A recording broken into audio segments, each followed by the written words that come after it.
So then, as you've just said, you've got some ideas, some thoughts about kind of the game.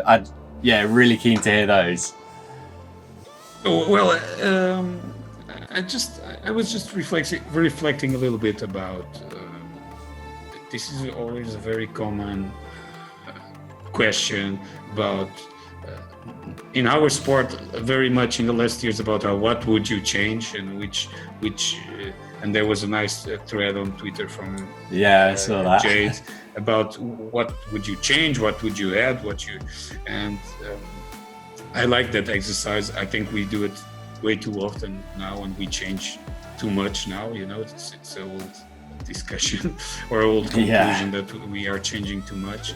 So I was a bit more interested to reflect, not particularly about what I would change, and I have my ideas on that, but what is changing and how the game could go, even without major rules or other or formats or competition changes. I was just interested in reflecting a little bit about where are we going, where are we shifting, and how are we, and where are we in a couple of years be. And actually in the last couple of weeks, especially because of this unlucky lockdown, I've been very curious about futuristic stuff, artificial intelligence, and so I've been swimming a little bit in those areas. And it's very interesting because these guys, these scientists, are trying to understand or to predict what's going to happen, and it's interesting to see how things are evolving a lot.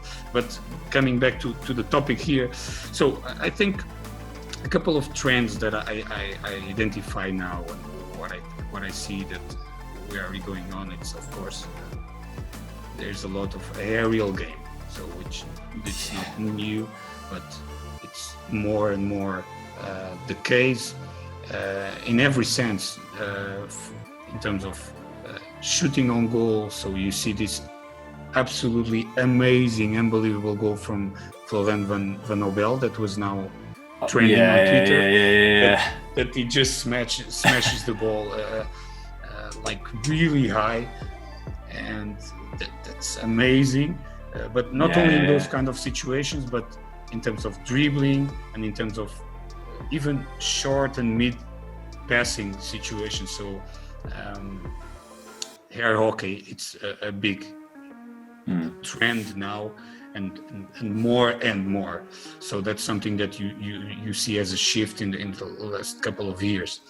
And I've certainly noticed that in the not only in the international game, but that's starting now to come down into domestic game in the Premiership in England, where the trend is that more and more aerials are being thrown because maybe more and more people are playing maybe zonally, and people are seeing that as a way to break the zone down, or if they're just wanting to then, if people are pressing higher and trying to be more aggressive in their pressing and being more dynamic, and then reverting to that kind of longer kind of chuck as well. I think there is, it is coming in more and more with people trying to throw different ideas from the defensive game, and that's kind of then, like you say, shaped that more aerial game.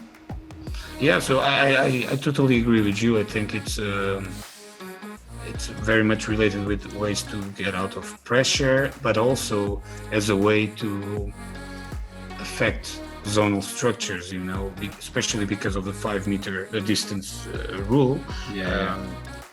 Becomes sometimes quite conflictive situations, and that leads me to another point, because this for me is an exercise of going and navigating a little bit on how I would see the game developing.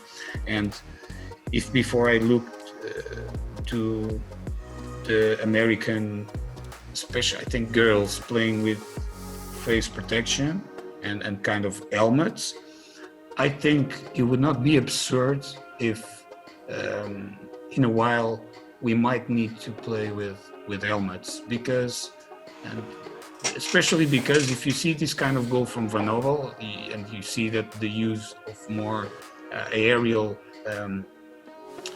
passes and situations, and because for me the 5-meter rule breaks a lot of the flow, or very often breaks the flow of the game, you know, like, and there's a lot of confusion. Even players and coaches sometimes, what is the right criteria, why, what is 5 meters, what is 3.5 meters, you know. And for the spectator, it is very complex as well, you know, even especially if you don't have any rule background in terms of hockey. So this might be a possibility, that because then you would, with helmets, maybe you would soften the rule in terms of distance. There would be a little bit more flexibility in terms of disputing a ball in the air. Because if you see this goal from Van Ovel, wow, is this dangerous? I don't know if it's dangerous, but definitely if you have helmets, everyone would be a bit more open to this kind of scenario. But this, of course, every rule change and every thing that you imagine has a complexity attached to that. Because is this the kind of game you would like that to stimulate more and more these kind of situations? I don't know. I don't have the answer. It's really difficult to do futurology. Yeah. I would just want to be here with you to throw a couple of thoughts here and to see where we're going. So this is one, because it could end up going almost a lacrosse way, and is that what you're saying? Like almost exactly, because they play with the sticks up here all the time, and obviously that is only an aerial, well, 95% aerial to 5% kind of not actually. Yes, they need that. Do I think it will go that way? Possibly, but I think it would be the I don't ever see hockey going to full helmets. I could potentially see it going to the eye masks. Not that that's a preference of mine, because I like the aesthetic and I like the freedom behind people being able to play without the protection. I'd like to think that the skills and the rules would allow us to not need that, but I am also a realist in understanding that safety is a pretty hot topic at the moment, and we could talk for hours just on the safety of the game quite happily. But I think, would I be surprised either way? Probably not. No, I think it's probably my reaction to that. I totally agree with you, and I've been there where you're going, like aesthetics, like it's really will be really different, and lacrosse, like. But I have other points here that I would like to challenge you to bring on. And for me, it's also like, if you want to do this kind of exercise, don't put any obstacle on it. You know, just see how you go, where you go, you know. Because I have a couple of points here that can be equally discussable. Because, for instance, I think that's another point. I think we might need to get sooner bigger ball, you know. Which because there is, like, broadcasting. It's a problem in hockey, you know, and also the playability of hockey. And I've having this discussions with some people, like with my choice, for instance. We had a chat about that. Like a bigger ball that would maybe allows a bit more flexibility to play in different surfaces, which might be something that would help us. And other thing is also, if you think about like one-touch smashes, or even like ball control, and for some technical aspects, like a bigger and a bit more rubberish ball might open a lot of opportunities in terms of game quality. It's very delicate. It's very delicate. It's just, I know. I think it's creating a a different version. I think you could almost end up saying, well, if you've got the right surface and everything else, then you've got this version, and if you haven't, then you've got that version. And I think maybe that the ball thing could then almost fit into two different types, because I completely agree, not every nation in the world has these beautiful water-based Astros which are perfectly flat and level. You know, people still playing on grass and hard surfaces and like all sorts of stuff out there. So maybe there is an argument for that, but I think, does that then impact on the original game? Who knows? But I can see where you're coming from. I think maybe there is an argument for that. You know, Mike, I don't want to change the game that much. I want to understand if there are a couple of aspects without interfering or with the minimal least interference. The minimum interference possible. We could upgrade the game. So I'm trying not to be. I'm being very radical, but I'm trying not to say okay. but in certain details, and I think it's a cool reflection. It's a cool way to bring some topics that normally you don't see discussed. So I think actually it's good that, and I think being a little bit more kind of out the box thinking like that, it doesn't mean that necessarily we'd even get to that, but actually what it means is it's on the radar and it's an idea. Like, flying cars would be awesome, but we're not there, you know, and actually but it's not. And I think we need to think about how we can make sure that our game stays relevant and stays attainable as well. And I think this is why I wanted to have a chat with you and to hear these sorts of stuff. Mike, and even if we don't go all the way to some of these crazy ideas, halfway we would be able to find something that would be very useful. You know, and that's a bit the exercise, and that's why I felt like this is a cool challenge that Mike is asking me. Because I think a very easy way for you to try to stretch your mind or to look into the future is that you look back, and now when I show you some clips from 80s or 70s and we see all the goalkeepers without masks, we think, what the but imagine that maybe in 10 years when we look to our penalty corners and we see that the runners and the liners, they only have like a little bit of plastic here, and we think like, what? You know, if penalty corners are even a thing in 10 years time, now there's another debate. Well, I hope that's so. a whole different. I hope so. I like penalty corners. So. But you know that comes a little bit for the helmet point for me, you know, and then you think about statics. Yeah, that's true. I think I don't have hair, but for some people it's nice to have a nice new haircut. But well, you can also be edgy there. You can have some like Daft Punk cool helmets or something like that. But yeah, I you know, like, I just want to throw you some ideas that are maybe edgy, but just some food for thought, looking at where we are now. And next my idea is I have this group of coaches and we discuss some topics, and we discuss in this kind of vibe that we are now having, like, we try to find gaps in terms of what's happening now that is not so visible. And one of the things, and that's a bit my theory, is that we are taking some things from ice hockey lately. So for instance, interchanges and like shootouts, but the most visible of all is blockings, you know? Yeah. Like not really body check, but some blocking. Protecting space. Yeah, I know what you mean.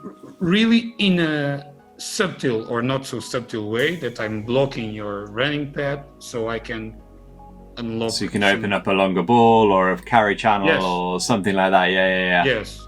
So it's like basketball screening in basketball. Exactly. It's the same thing. Like, how are you within the rules of the game being able to open up a space for someone else to go play? So when you think about that, and when you think and you do this exercise about how the game will get a bit more edgy and a bit more exciting and a bit faster. It's really fast now. It's super fast now.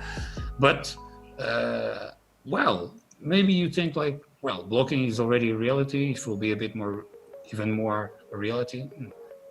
Helmets again.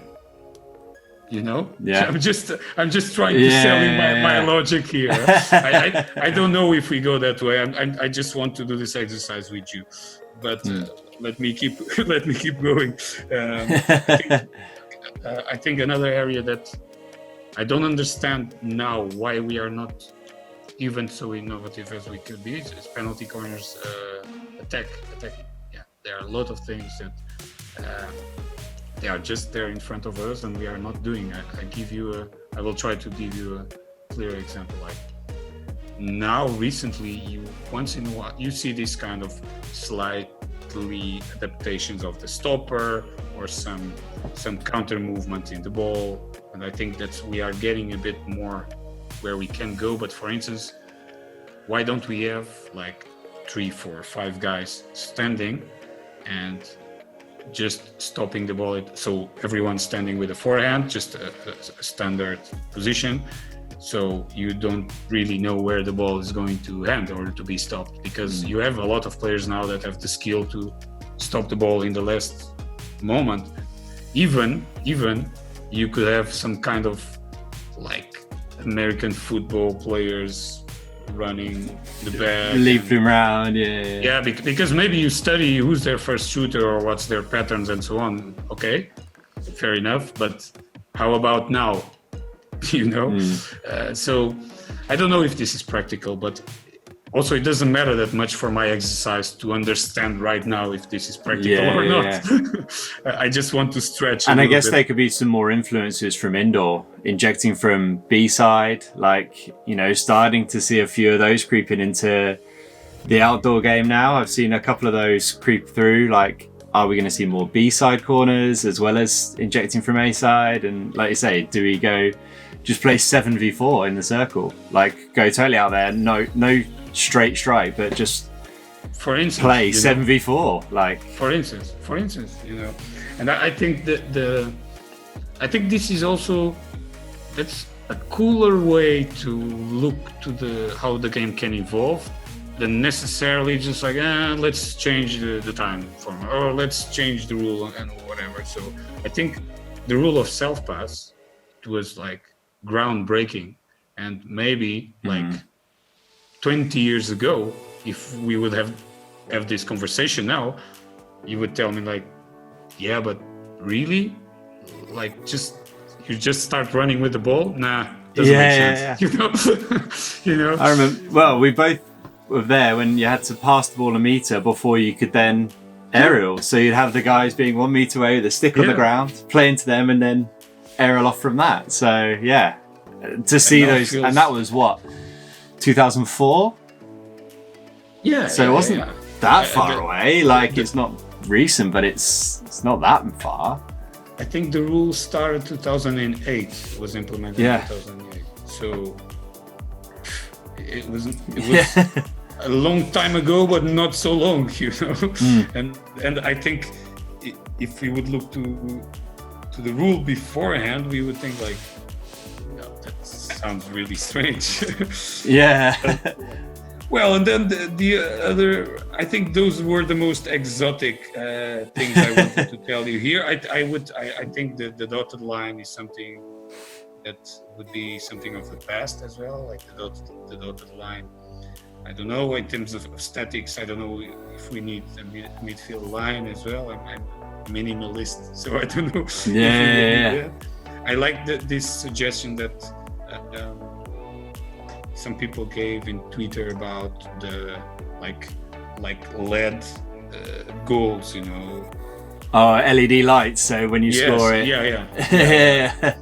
yeah, because it could bring like an additional entertainment part, but I think it could be very useful for the shootouts, for instance, or for when the time is over, you would notice that. And I guess I know you Sorry, carry sorry. on, carry on. No, sorry. No, I was going to say my kind of other side of that is Hawkeye is in tennis, it's in cricket, it's in football, loosely in football, but it's getting there. Like, I think with the amount of things that have gone on, like surely a more advanced system for referrals and balls crossing the goal line. I think with all the other technology in sticks and streaming information to benches and all that sort of stuff, that's got to be kind of the next thing to add that consistency in the umpiring and to help those guys out, because like you say, the game is so fast. Like, Yes. it's sometimes like you blink and you've missed potentially two fast. actions, not just one. So It is very fast, and there is a lot of room for interpretation in our sport, you know. So, like, respect for the umpires, respect for the very good ones, for sure. More respect for those than for the ones that are not very good.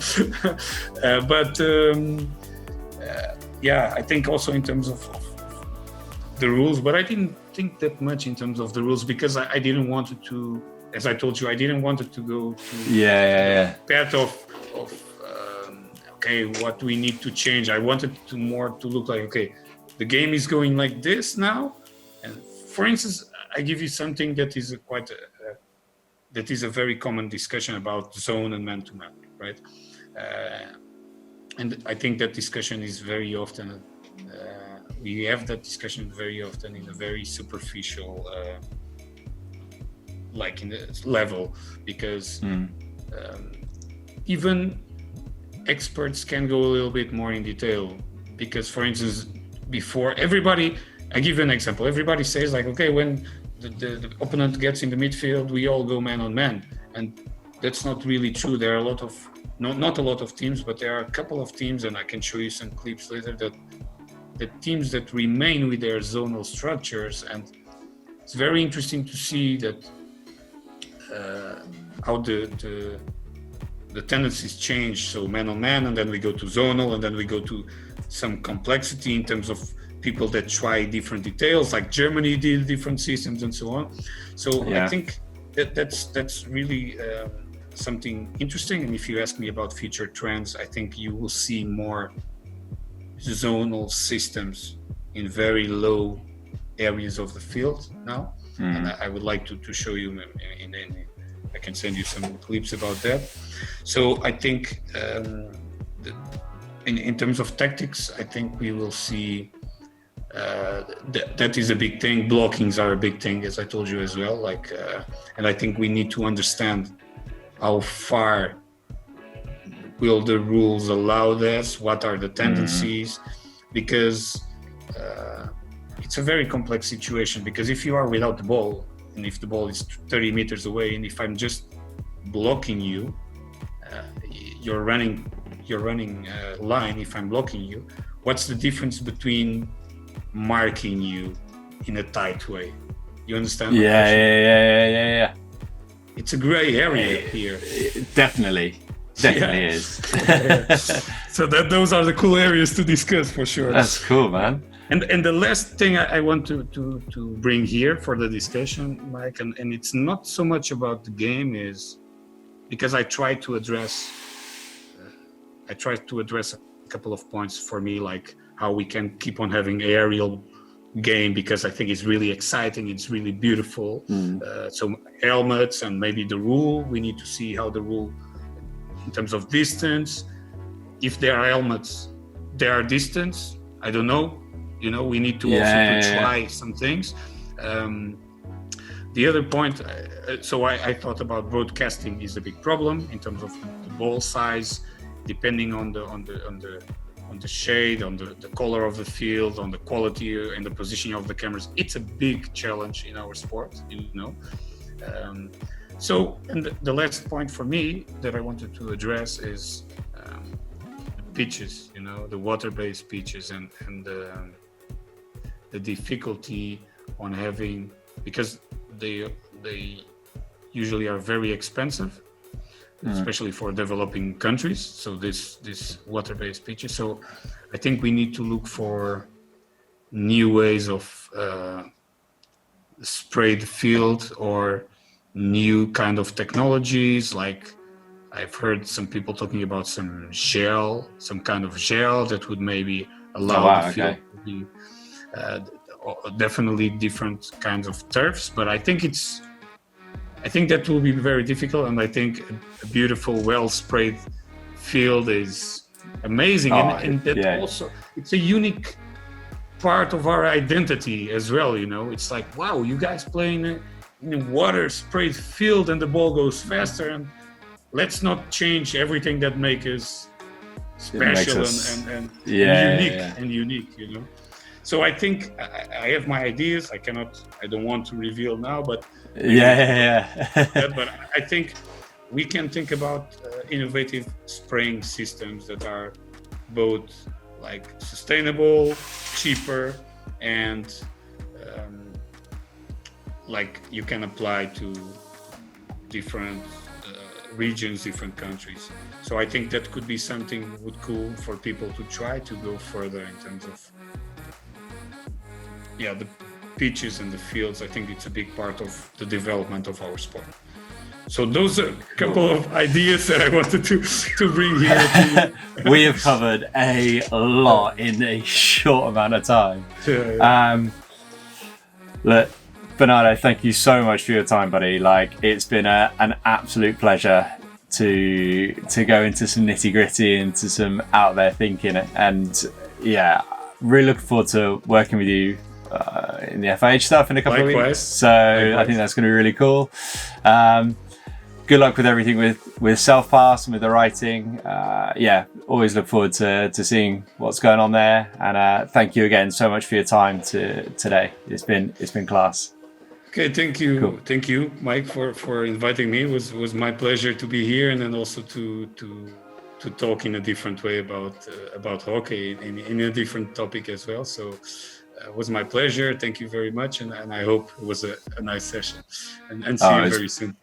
Yeah, perfect. Cheers, buddy. Speak to you soon. Ciao.